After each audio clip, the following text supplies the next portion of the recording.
ఇల్లు ఎంత పెద్దదన్నది కాదు, ఇంట్లో ఉన్నవాళ్ళు ఎంత సంతోషంగా ఉన్నారన్నదే ముఖ్యం. కోపం నిప్పు వంటిది. దానిని ఇతరుల మీదకి విసరాలి అనుకునే లోపు మనల్నే కాల్చేస్తుంది. జ్ఞానమున్నవారితో వాదించి ఓడినా జ్ఞానం వస్తుంది, కానీ అజ్ఞానితో వాదనకు దిగితే నీ విజ్ఞతను కోల్పోవలసి వస్తుంది. మనిషి ధీరుడైతే తప్ప ద్వేషం, అపకార బుద్ధి హృదయం నుంచి తొలగిపోవు.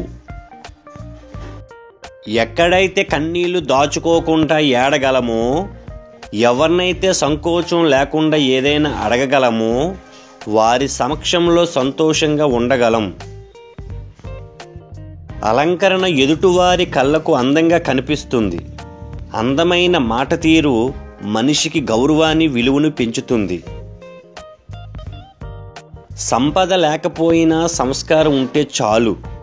సంపద ఉండి సంస్కారం లేకపోతే అది వ్యర్థం. గుర్తుపెట్టుకోండి మిత్రమా. భూమి వైపు ఉత్సాహంగా వస్తున్న చినుకును చూస్తే అనిపిస్తుంది ఏదో సందేశం తీసుకొస్తుందని.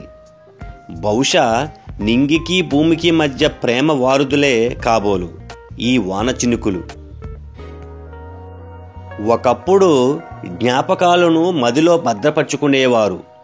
ఇప్పుడు సెల్ ఫోన్, కంప్యూటర్లో దాచుకుంటున్నారు. కష్టం వస్తే నా అనే వాళ్ళతో పంచుకునేవారు. ఇప్పుడు వాట్సాప్, ఫేస్బుక్లో పంచుకుంటున్నారు. ఇదెక్కడ ఆచారమో తెలియడం లేదు. కష్టమైన, సంతోషమైన దేనినైనా స్వీకరించడానికి సిద్ధంగా ఉండాలి.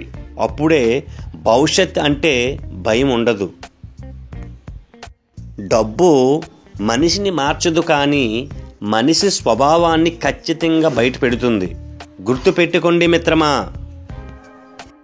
మనిషి కోరుకున్నది ఏదైనా పొందలేకపోతే చాలా బాధపడిపోతాడు, కానీ కోరుకున్నది సులభంగా లభిస్తే దాని పట్ల నిర్లక్ష్యంగా ఉంటాడు.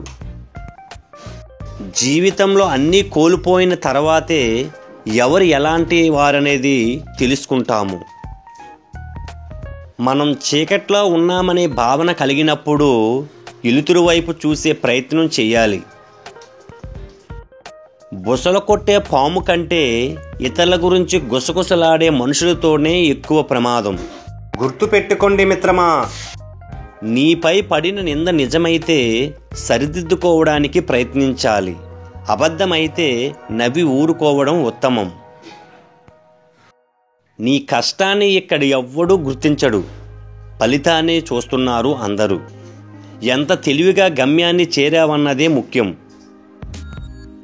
కోపం వచ్చినప్పుడు ఒక్క క్షణం నిన్ను నువ్వు నియంత్రించుకోగలిగితే బాధపడే వేల క్షణాల నుంచి తప్పించుకున్నవాడివి అవుతావు. Please subscribe, share, like, watching. Thank you.